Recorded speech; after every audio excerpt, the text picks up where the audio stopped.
Bueno, muy buenos días.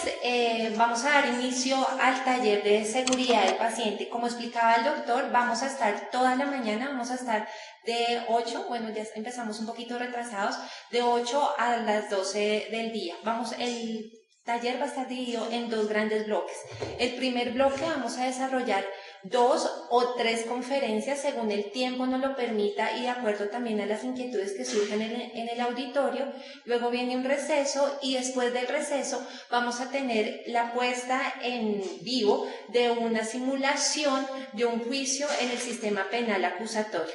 Vamos a empezar con la conferencia de nociones de seguridad y posteriormente vamos a tener una conferencia en donde de manera muy general se les explica a ustedes las razones por las cuales los médicos ginecobstetras son demandados tan frecuentemente. Entonces damos inicio con la primera conferencia en donde voy a hablar de unas nociones generales de seguridad del paciente y haré especial énfasis en la lista de verificación quirúrgica o más conocida como lista de chequeo. La lista de chequeo se ha convertido en una herramienta muy útil para evitarnos dolores de cabeza. ¿En qué medida? En que se ha establecido que esta herramienta disminuye la presentación de eventos adversos, de complicaciones y de muertes en los pacientes que son sometidos a intervenciones quirúrgicas. Pero ¿cómo se llegó a la conclusión que esta herramienta, que la lista de chequeo, nos permite reducir las tasas de mortalidad y de complicaciones quirúrgicas? Pues desafortunadamente, como ocurre en muchas situaciones de la vida real, después del paso de mucho tiempo y sobre todo después del paso de muchas muertes que eran absolutamente evitables.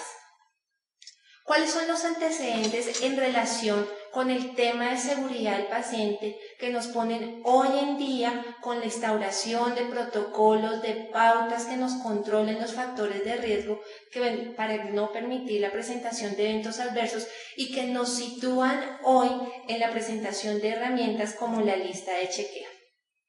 Durante muchos años, el tema de la confianza y la seguridad en las instituciones de salud era un tema poco o nada a discutir.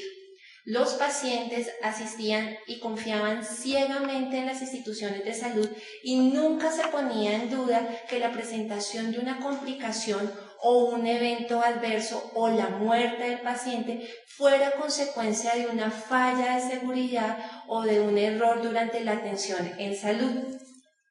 Fue hasta inicios de los años 90 cuando un par de investigadores de Estados Unidos publicaron en el New England Journal of Medicine un estudio en donde revisaron 30.000 historias de todo el país.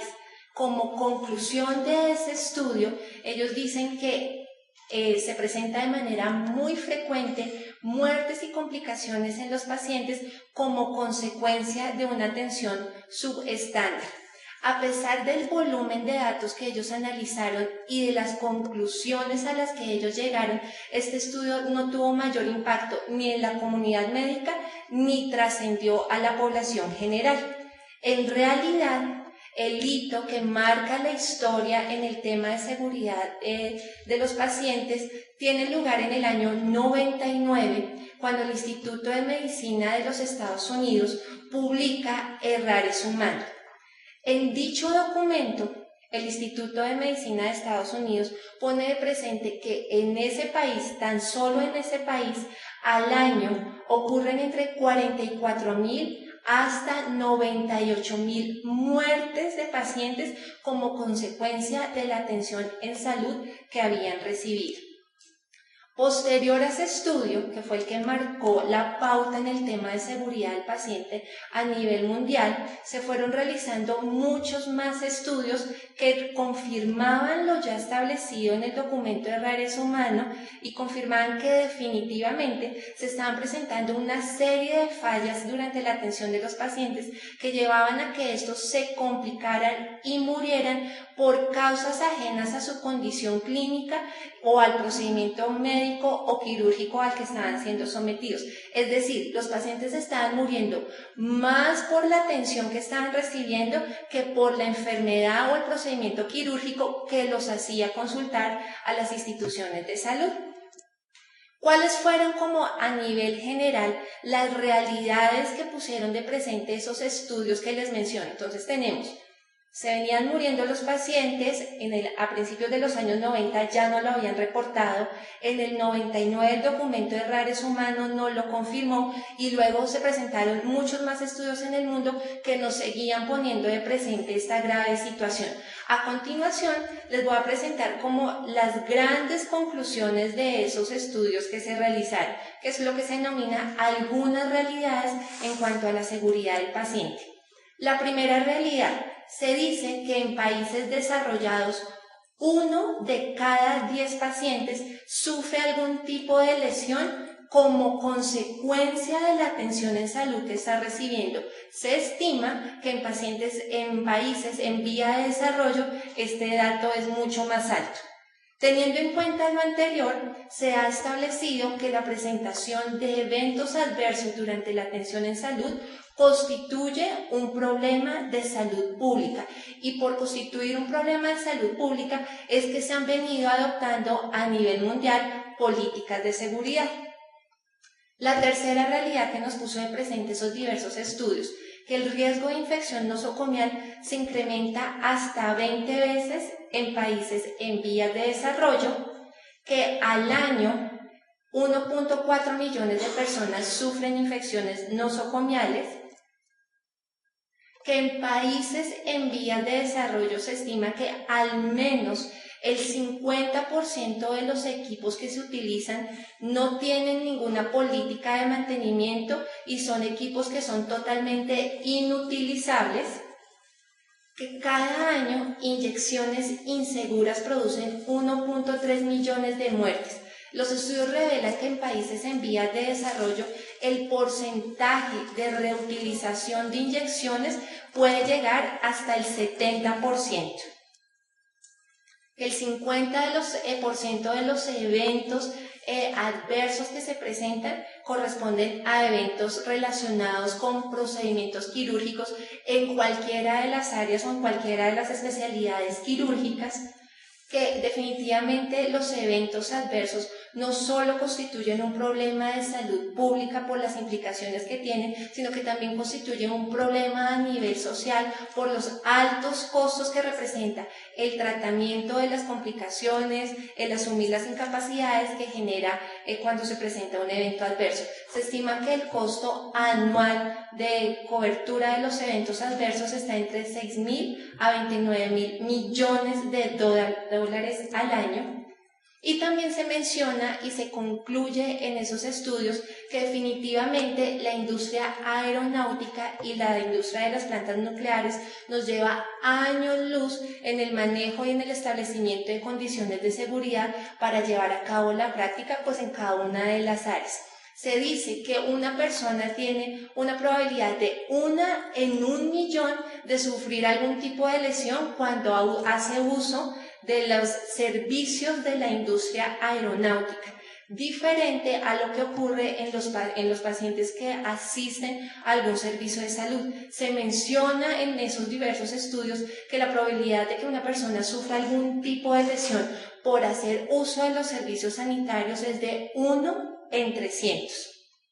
Como la industria aeronáutica nos lleva años luz en el tema de seguridad, hoy día los servicios de salud estamos heredando los modelos que ellos han implementado tanto para la prevención de eventos adversos como para el análisis de los mismos. La lista de chequeo, de la que les voy a hacer mención más adelante y que como introducción les mencioné, es una muy buena herramienta para evitarnos la presentación de eventos adversos. Es una herencia de la industria aeronáutica. Cuando nosotros hemos montado avión y ya cierran la puerta del avión, escuchamos cuando dicen chequeo cruzado y entre el piloto, el copiloto y la tripulación verifican que todas las condiciones del vuelo son adecuadas y que por tanto podemos despegar. La lista de chequeo que hoy les voy a presentar y que ustedes tienen incluido un sobrecito en el maletín que les entregaron, es eso, es sencillamente una herencia. Es que antes de que inicie un procedimiento quirúrgico, todo el equipo quirúrgico verifica que en realidad están todas las condiciones aptas para poder despegar, para poder iniciar el procedimiento quirúrgico.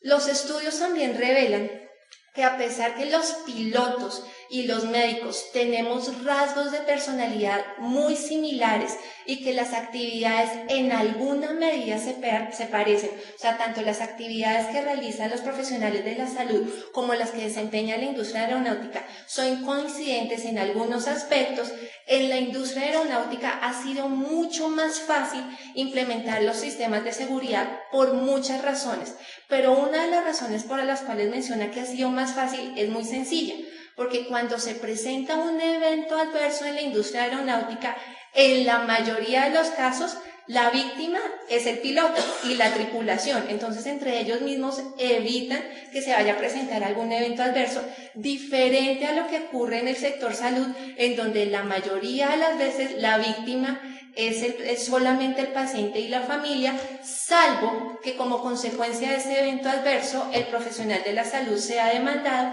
que es lo que vamos a ver en la siguiente conferencia a cargo del doctor Luis Gonzalo Peña. Entonces, por eso citan, ha sido mucho más fácil en la industria aeronáutica porque los eventos adversos llevan a que los pilotos y la tripulación también sean víctimas. Como consecuencia de todas las cifras que les presenté anteriormente, que los eventos adversos son súper frecuentes, que estamos reutilizando las jeringas, que los equipos que estamos utilizando ya son obsoletos, que esto cuesta muchísimo dinero, a nivel mundial se encendieron las alarmas y dijeron, bueno, toca hacer algo para empezar a implementar unas pautas, unas guías de manejo para evitar que se nos sigan pasando esas fallas de seguridad que están llevando a la muerte de los pacientes, repito, no como consecuencia de la enfermedad, no como una complicación del procedimiento quirúrgico o del procedimiento médico, sino por la atención en salud. Entonces los pacientes se nos están muriendo y se están complicando porque se caen de la camilla. Los pacientes se están muriendo y se están complicando porque presentan quemaduras por el electrocauterio. Se están muriendo y se están complicando por errores durante la transfusión sanguínea y eso, justamente esas situaciones son las que se controlan a través de las pautas de seguridad. Entonces, los ojos de todo el mundo se abrieron, se encendieron las alarmas y dijeron, bueno, toca empezar a hacer algo a raíz de los estudios desde el año 90, el 99 que marcó la pauta y los otros que nos pusieron en evidencia las 9 realidades que les presenté. Colombia, a nivel nacional, ¿qué se ha hecho? Pues en Colombia tenemos el Sistema Único de Habilitación, que hace parte del sistema obligatorio de la garantía de la calidad. Ese sistema lo que busca es fijar los estándares mínimos, lo mínimo que debería tener cada institución, tanto en recurso humano, como de planta física, como de manejo de la documentación, para evitar que se sigan presentando eventos adversos y para evitar que 1 de cada 10 pacientes sufra algún tipo de lesión como consecuencia de la atención en salud. Entonces, en Colombia, las pautas de seguridad están dadas por el Sistema Único de Habilitación, que hace parte del Sistema General de Garantía de la Calidad. Pero a nivel mundial, ¿qué ocurrió? Como todas las alarmas se prendieron en todo el mundo y es una situación que está ocurriendo no solo en Estados Unidos, no solo en Colombia, sino a nivel general, se creó la Alianza Mundial para la Seguridad del Paciente. Entonces, la Alianza Mundial para la Seguridad del Paciente dijo, es un problema súper grave, tenemos que abordar diferentes frentes, entonces lo vamos a hacer paso a paso. El primer paso se dio en el 2005 cuando se dijo que el primer reto era que una atención limpia es una atención más segura. Si ustedes recuerdan, dentro de las 9 realidades que les presenté en torno a la seguridad del paciente, hacíamos mención a que En países en vías de desarrollo se aumenta hasta 20 veces el tema de las infecciones nosocomiales durante la atención de los pacientes. Y se detectó que las infecciones nosocomiales, el tema o el factor que había que atacar era el lavado de las manos. Supongo que en las instituciones donde ustedes laboran, durante esta época se ha insistido en el tema del lavado de las manos, se han puesto afiches, se ha capacitado a la gente y es precisamente para atacar esa realidad. Entonces, la Alianza Mundial para la Seguridad del Paciente dijo, vamos a empezar a abordar los problemas de seguridad del paciente por pasos. El primer paso, una atención limpia es una atención más segura con toda la educación en el tema del manejo de las manos. El segundo paso lo dimos exactamente hace un año. El 25 de junio del 2008 se lanzó el segundo reto de la Alianza por la Seguridad del Paciente, que el reto es cirugía segura salva vidas. Entonces, el primer reto es para atacar el tema de las infecciones nosocomiales. El segundo reto es para atacar lo que veíamos, que el 50% de los eventos adversos que se presentan durante la atención de los pacientes corresponden a eventos que tienen que ver durante la atención quirúrgica. Entonces, ¿cuál es la situación actual en relación con el problema de seguridad durante la atención quirúrgica? Entonces, la situación actual en cifras. Estudios han revelado, y un estudio que es de el New England Journal of Medicine, que también lo tienen en la carpetica que se les entregó, cita un estudio realizado, publicado en enero de este año, menciona que al año en el mundo se operan 234 millones de personas. ¿Por qué? Porque la cirugía se ha convertido en una parte fundamental de la atención médica y el de tratamiento de muchas condiciones clínicas. Se dice que la cantidad de cirugías que se realizan al año es mucho mayor que el número, por ejemplo, de nacimientos a nivel mundial. De un 17 a un 25% de las hospitalizaciones quirúrgicas se complican. Aquí cuando estaba hablando de complicaciones, de las complicaciones que son totalmente evitables, es decir, lo que no tendría por qué ocurrir, el error de sitio quirúrgico, el error de paciente, el error en la intervención. De estas complicaciones que les mencioné, el 50% de esas complicaciones son totalmente evitables. 7 millones de complicaciones incapacitantes ocurren cada año y se dice que el índice de muerte por hospitalizaciones quirúrgicas es de 0.8% y que al año siguiente de intervenciones quirúrgicas, por lo menos 1 millón de los pacientes que han sido intervenidos quirúrgicamente mueren. Entonces, ante este panorama que les mencioné, el inicial, que el 50% de los eventos adversos corresponden a atención quirúrgica, más las cifras que les mencioné, que al año se operan muchos millones de pacientes, que de esos muchos se complican y que podemos atacar por lo menos al 50% de esas complicaciones, entonces en el 2008, al tiempo que se lanzó el segundo reto de cirugía segura salva vidas, la OMS lanzó una guía con las prácticas quirúrgicas seguras justamente para intervenir esa situación. Con base en esa lista de prácticas seguras, un cirujano de la Universidad de Harvard, el doctor Atul Gawanda, creó una lista que es la lista de verificación quirúrgica para la seguridad del paciente o lista de chequeo, que es la que ustedes tienen en el material que se les entregó.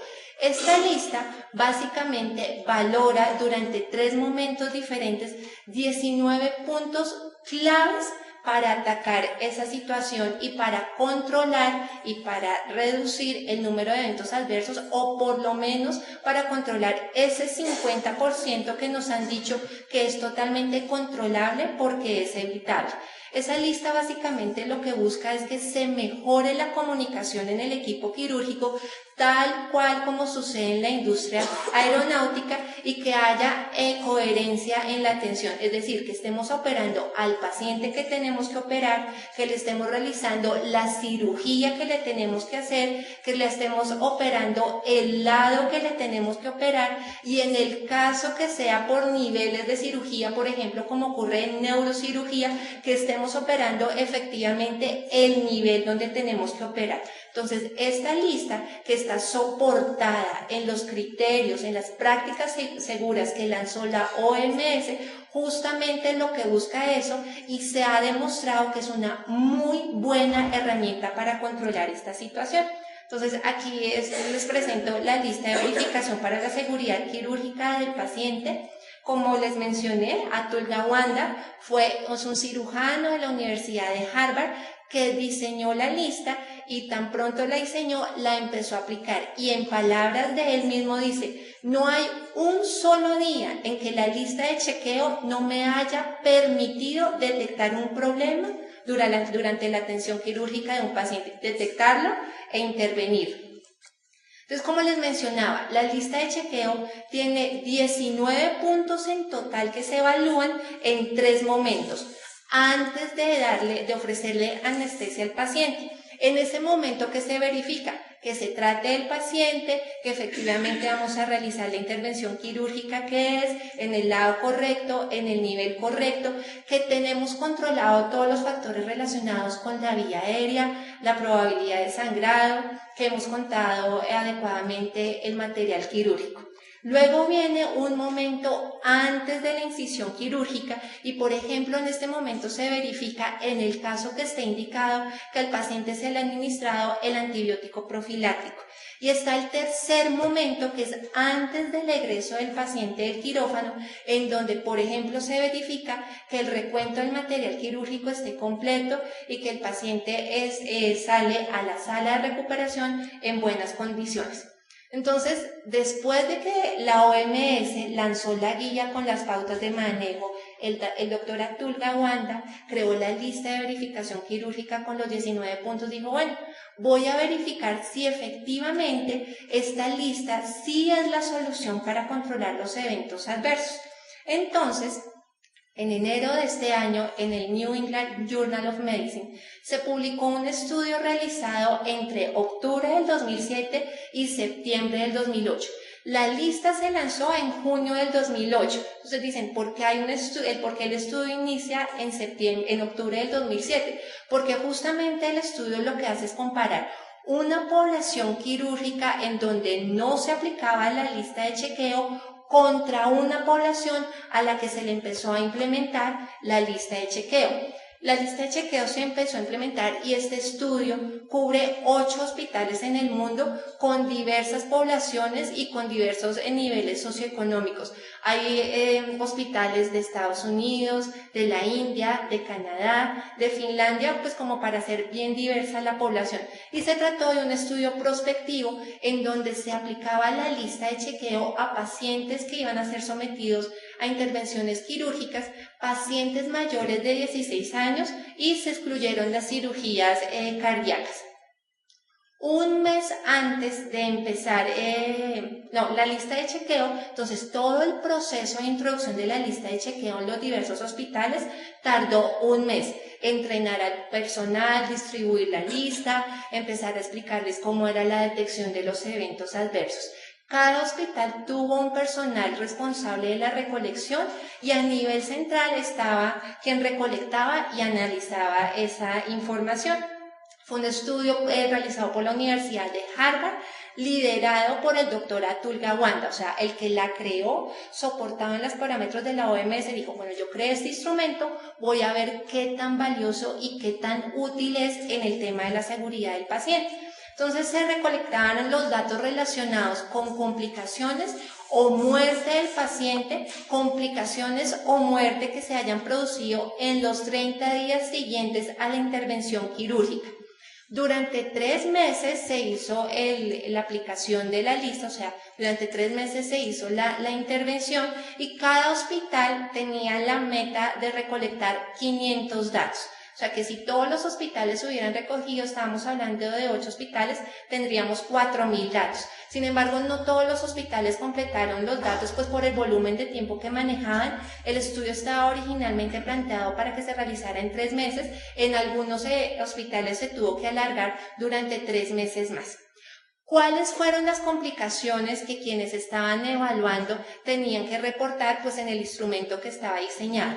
La presentación de insuficiencia renal, la necesidad de una transfusión mayor o igual a 4 unidades de glóbulos rojos empaquetados, pues como consecuencia de un sangrado posoperatorio, la presentación de un paro que necesitara la realización de maniobras de reanimación, la presentación de un coma con una duración mayor o igual a 24 horas, la presentación de tromboembolismo pulmonar o trombosis venosa profunda, infarto agudo de miocardio, cualquier complicación relacionada con la herida quirúrgica, infección, dehiscencia de la sutura o que se tuviera que realizar intubación orotraqueal de emergencia, entre muchas otras complicaciones que se tuvieron en cuenta, pero pues aquí les cito las principales. A pesar que la lista de chequeo tenía 19 puntos, como les he citado, o sea, el instrumento original que diseñó el doctor Atul Gawande era de 19 puntos que se evalúan en los 3 momentos, antes de la anestesia, antes de la incisión quirúrgica, antes de salir del quirófano. Cuando se realizó este estudio dijeron, bueno, solo vamos a evaluar de esos 19 puntos clave, de esos 19 puntos grandes, solo vamos a evaluar 6 puntos que consideramos que son los más claves durante la atención quirúrgica del paciente y los que nos van a controlar más factores de riesgo. Entonces vamos a mirar que antes de la administración de la anestesia se haya evaluado y registrado las condiciones de la vía aérea y si nos encontramos ante un paciente que tenga riesgo de una vía aérea difícil. También se miró que efectivamente se estuviera utilizando y estuvieran funcionando adecuadamente el oxímetro de pulso, que en el caso que el paciente tuviera un riesgo de sangrado mayor a 500 centímetros cúbicos, el paciente tuviera o 2 venas periféricas canalizadas o tuviera un catéter central. Que en el caso que estuviera indicado, el paciente se le hubiera administrado 60 minutos antes el antibiótico profiláctico, que se hubiera confirmado de manera verbal, obviamente antes de administrar la anestesia, que estábamos ante el paciente correcto, que íbamos a hacer la cirugía correcta en el nivel correcto y en el lado correcto, y que teníamos al finalizar la intervención un recuento completo del instrumental y el material quirúrgico. Entonces, como les comentaba, este estudio lo que comparó fue un grupo de pacientes en donde se había aplicado la lista de chequeo contra otro de que no se le había aplicado la lista de chequeo. Entonces fueron 3.733 pacientes sin lista de chequeo y 3.955 pacientes después de la implementación de la lista de chequeo. ¿Cuáles fueron las conclusiones a las que llegó el estudio? Que el porcentaje de muertes y complicaciones antes del uso de la lista de chequeo era de 1.5 y un 11% respectivamente. Y que después de la aplicación de la lista de chequeo en ese grupo de pacientes, lo que se detectó es que hay una disminución bien importante, tanto en la presentación de las muertes, casi que se redujeron las muertes en un 50%, y en un porcentaje un poco más bajo, pero no por ello no significativo, se redujo la presentación de complicaciones y muertes evitables en los pacientes sometidos a intervención quirúrgica. Y fuera de eso, además de analizar los resultados globales en términos de muerte y de complicación, entonces se analizaron unos aspectos puntuales. Por ejemplo, el tema del uso del antibiótico profiláctico. Entonces, a través del estudio se determinó que solamente la práctica de verificar verbalmente entre el equipo quirúrgico el uso del antibiótico profiláctico disminuía la presentación de infección quirúrgica de un 33 a un 88%, solamente esa práctica. Y los resultados pues nos presentan el análisis de los 6 puntos en general.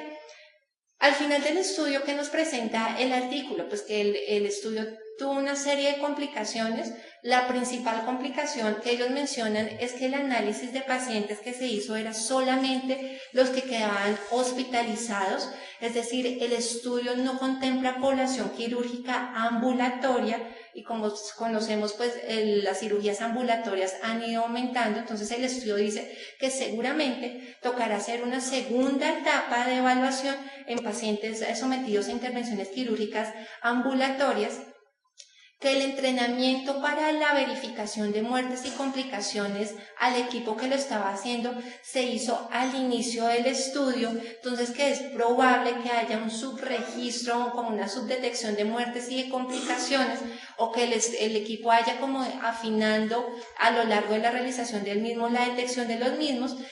Pero sobre todo el estudio nos dice que la implementación de la lista de chequeo no es costosa. No es una implementación larga. Si ustedes recuerdan, yo les conté que la implementación en los diversos hospitales tan solo tardó un mes. Entonces, ¿cuál es la invitación que nosotros les hacemos pues a través de la conferencia y el material que se les han entregado? Si no lo tienen en el maletincito que ustedes tienen, pues los invitamos que se acerquen al stand de SCARE. Yo también aquí tengo unos. ¿Y la invitación cuál es? Pues que lean el material que está ahí. Tenemos la disponibilidad que ustedes impriman y multipliquen eso. La invitación que les estamos haciendo es eso. Hay un video. No hay derechos sobre esa información para que ustedes lo multipliquen en las instituciones donde están. La invitación es que empiecen a implementar la lista de chequeo. En el material que se les entregó también hay un vínculo a la página de la Organización Mundial de la Salud, en donde explican los pasos que debe adoptar la institución para la implementación de esta información. A continuación, les voy a presentar un video que constituye un sketch publicitario que montó nuestra organización para presentarles de una manera un poco lúdica cómo es el tema de la implementación de la lista de chequeo, pero por sobre todo el mensaje que queremos que les quede es que es una herramienta muy fácil, muy sencilla de implementar y que nos va a evitar el 50% de los eventos que nos generan dolores de cabeza, como son las muertes y las complicaciones, que son totalmente evitables.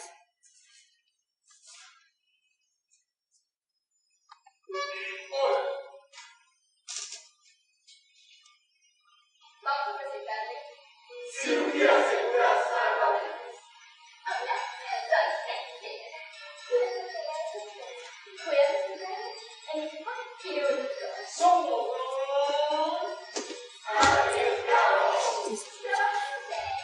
el viejo hospital de los viejos.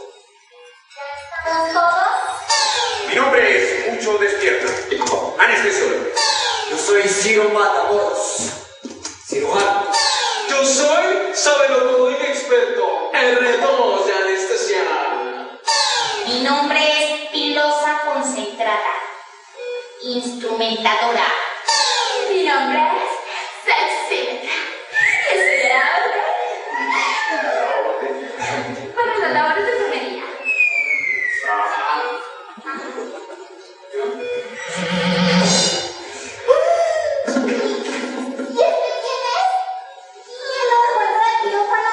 Yo soy la muerte. Yo soy la muerte. La muerte soy, papá. Yo soy la muerte. Vengo a llevarte a este paseo. No, aquí nadie se va a llevar a nadie. Claro, como ya leerían la lista de chequeo.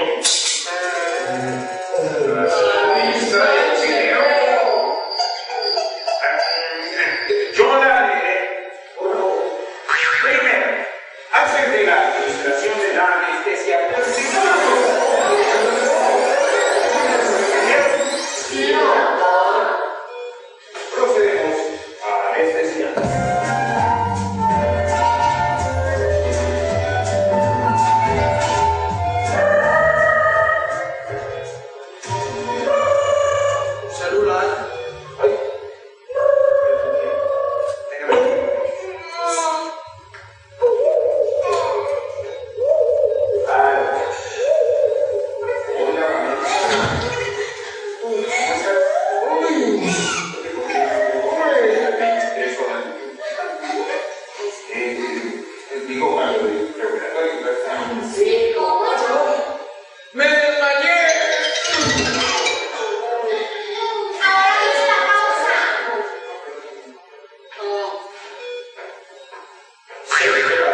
Antes de la decisión cutánea,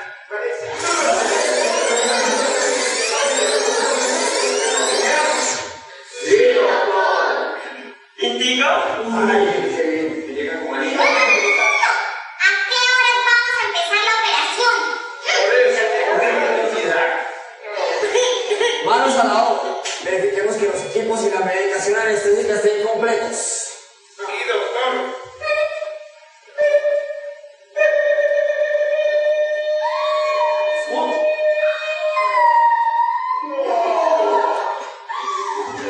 Dale, Señor, el descanso de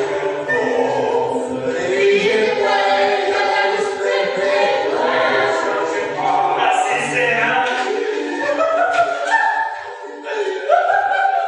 ¡Ay, no! ¡Era una bromilla!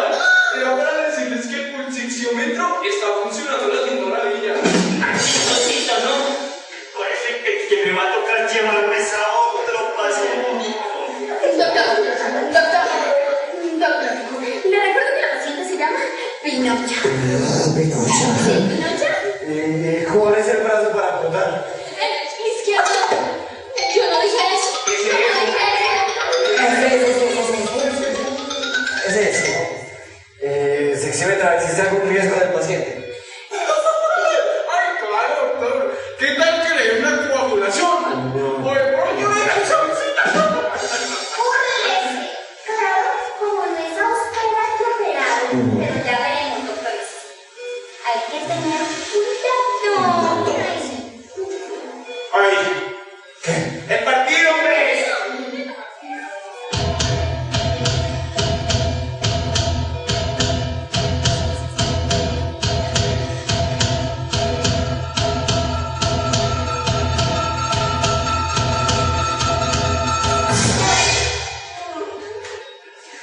Aquí nadie se muere. Entiende que se trata de seres humanos, no muñecos.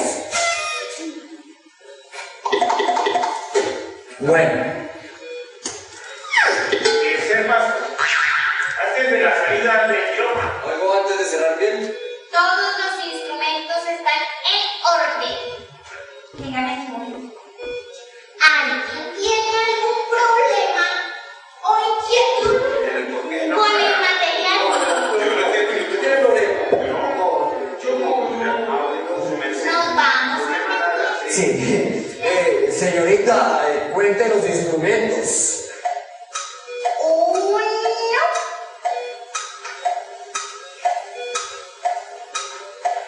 Dos. ¡Rápido! Así toca. Ahora voy de nuevo. Uno. Dos. Ay, me falta uno. No. ¿Sí? No, ay, digo sí. ¿Sí? Señores, vamos a ver. ¿Por qué no echamos una revisadita a ver si lo tiene la enfermera? Si no lo sabe.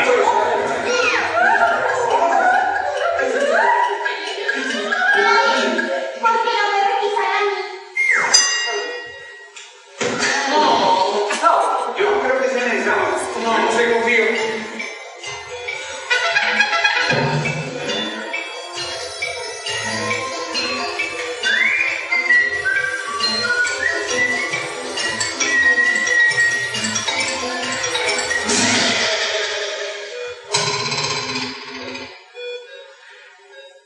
Todo en orden. Muy bien, ahora sí a cerrar bien. Un paciente tiene su para la muerte y 100%.